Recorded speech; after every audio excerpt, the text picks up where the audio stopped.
les jeunes communistes ont appris avec une immense tristesse la mort de Nelson Mandela, leader historique de la lutte pour l'abolition de l'apartheid en Afrique du Sud et figure internationale de combat pour l'émancipation des femmes et des hommes. Nous exprimons nos plus sincères condoléances à tous ses proches et ses camarades de lutte. En ce jour de deuil mondial, les jeunes communistes de France adressent toute leur solidarité et leur sentiment les plus fraternels à leurs camarades et leurs amis en Afrique du Sud.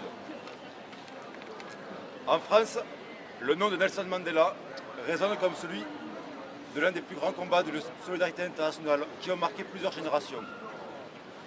Pour toute une jeunesse, le combat pour la libération de Mandela a été le signe de ralliement pour rejeter la haine raciste et l'oppression capitaliste.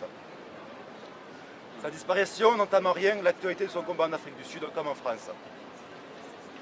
Plus que jamais, la crise mondiale du capitalisme aggrave la misère et l'oppression de biens des peuples, à commencer par les Sud-Africains, qui luttent quotidiennement pour conquérir une véritable émancipation économique et sociale. Sur tous les continents, et singulièrement tout autour de la Méditerranée, les peuples et les jeunes se mobilisent face à l'arbitraire de leur gouvernement et aux forces d'extrême droite qui ressurgissent du passé pour combattre les aspirations à renouer avec les solidarités, le partage du travail et des richesses. Plus que jamais en France, l'heure est à de grandes mobilisations pacifiques pour refuser la haine et la violence de l'extrême droite. Nous invitons tous les jeunes de France à se mobiliser pour amplifier encore le combat, pour refuser les impasses de l'austérité et des discours de division. Nelson Mandela s'était aussi engagé au-delà de l'Afrique du Sud. Il disait, alors je vais vous le dire en anglais, "We know too well that our freedom is incomplete without the freedom of the Palestinians." Nous savons très bien que notre liberté est incomplète tant que la liberté des Palestiniens n'est pas acquise.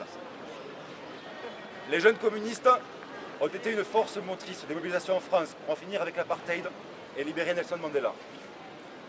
Nous poursuivrons notre combat sans relâche car nous sommes convaincus que nous ne serons jamais pleinement libres tant qu'un peuple est oppressé dans le monde.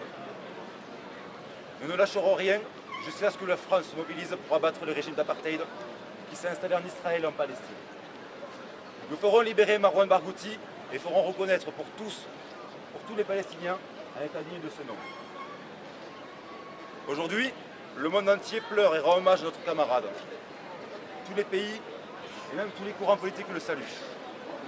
Mais où était-il quand Nelson était en prison, quand les Sud-Africains noirs, la majorité, étaient opprimés par la minorité? Que disait-il à l'époque? Ces gens qui reconnaissent aujourd'hui, en se militant, un homme de paix. Ne nous laissons pas berner par ces revirements. Je donne un exemple. Le Front National aujourd'hui salue la mémoire de Madiba. Celui d'hier, celui de 1990, le même en vérité. N'était ni ému, ni ravi de sa libération, car disait-il, à l'époque, il n'avait aucune compassion pour les terroristes. Pourquoi font-ils cela aujourd'hui? C'est très simple. Ils veulent en faire un mythe, une icône figée dans le temps et dans l'espace. Nous faire croire que son combat a été partagé par tous et qu'il était naturel. Ce n'est pas naturel. Ses victoires, nos victoires, n'ont été arrachées que par l'obstination et le courage. Mandela n'est pas un mythe. C'est un être humain, un militant de l'humanité. Mandela, tu es mort, mais ton combat continue.